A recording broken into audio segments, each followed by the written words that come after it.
আমরা এখন ঝুলন্ত ব্রিজে পার হব। এই যে আমাদের একজন চিনার স্যার আছে,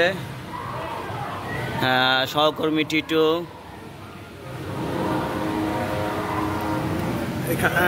এখানে আছে আমাদের ব্যক্তিগত কর্মকর্তা ফেরদৌস হাসান। আমরা এখন আমাদেরই চালু হয়ে গেছে ঝুলন্ত ট্রেন।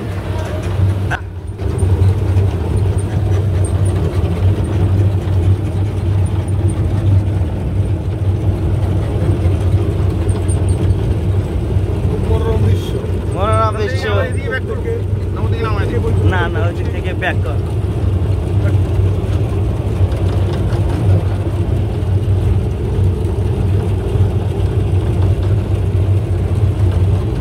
কথা বলো ভিডিও লাগে। সামনে রয়েছে দেওয়ার। আমরা এখন পানির অনেক উপরে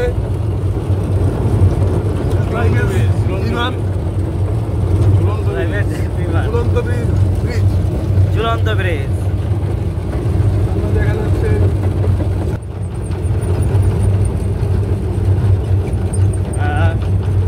অনেক উঁচু দিয়ে ঝুলন্ত ব্রিজে আমরা পার হচ্ছি।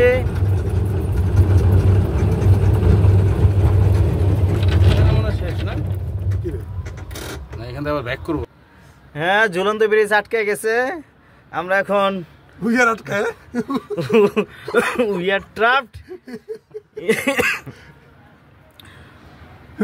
কিছু বলেন, আমরা যে আটকে পড়েছি এই উদ্দেশ্যে কিছু বলেন। আমরা ঝুলন্ত ব্রিজে আটকে পড়েছি, জানি না কিভাবে এখান থেকে রক্ষা পাবো। হেলিকপ্টারের জন্য অপেক্ষা করতেছি। সম্ভবত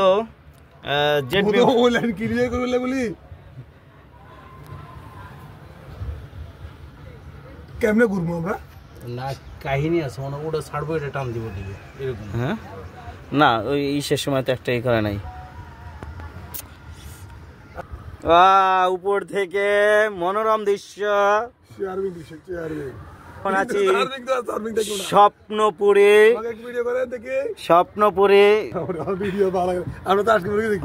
ওই ট্রেন চলছে। স্বপ্নপুরী ঝুলন্ত ব্রিজে আমরা আটকে পড়েছি। সম্ভবত কোনো যান্ত্রিক ত্রুটি হয়েছে। না, ওরা এখান থেকে ঘোরানোর জন্য সময় নেই। নিচে নৌকায় করে কিছু যাত্রী ঘোরাফেরা করছে।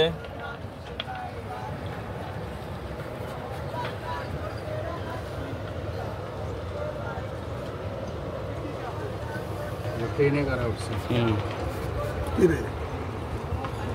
হ্যাঁ, ট্রেনে যাত্রী নাই, একজন কি দুইজন যাত্রী আছে।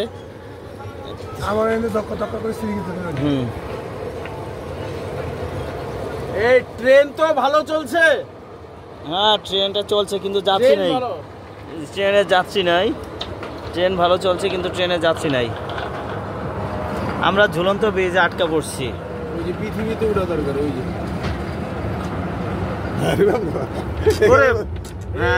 আমার যাত্রা শুরু করছে। দেলোয়ার স্যার একটু ওই সাইডে যান, ভিডিও চলবে।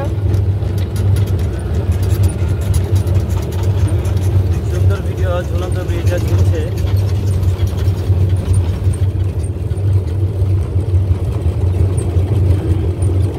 এটা যাওয়ার প্রসেসটা আপনাদের দেখাই। দেখেন উপরে ব্যারিং আছে, ব্যারিং এর সাহায্যে। হ্যাঁ, টিটুর খুবই ঠান্ডা লাগছে। ওই যে পাশ দিয়ে আমাদের সহকর্মীরা যাচ্ছে। আমাদের এই সহকর্মীরা যাচ্ছে।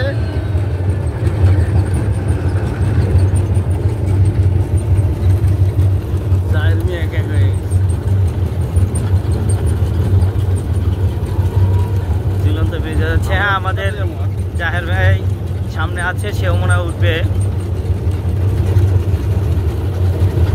দিনাজপুরে স্বপ্নপুরে স্বপ্নের ছোঁয়া হয়ে যায়। এখানে আসলে আসলে অনেক স্বপ্ন পূরণ হয়। হ্যাঁ, আমরা চলে আসছি আমাদের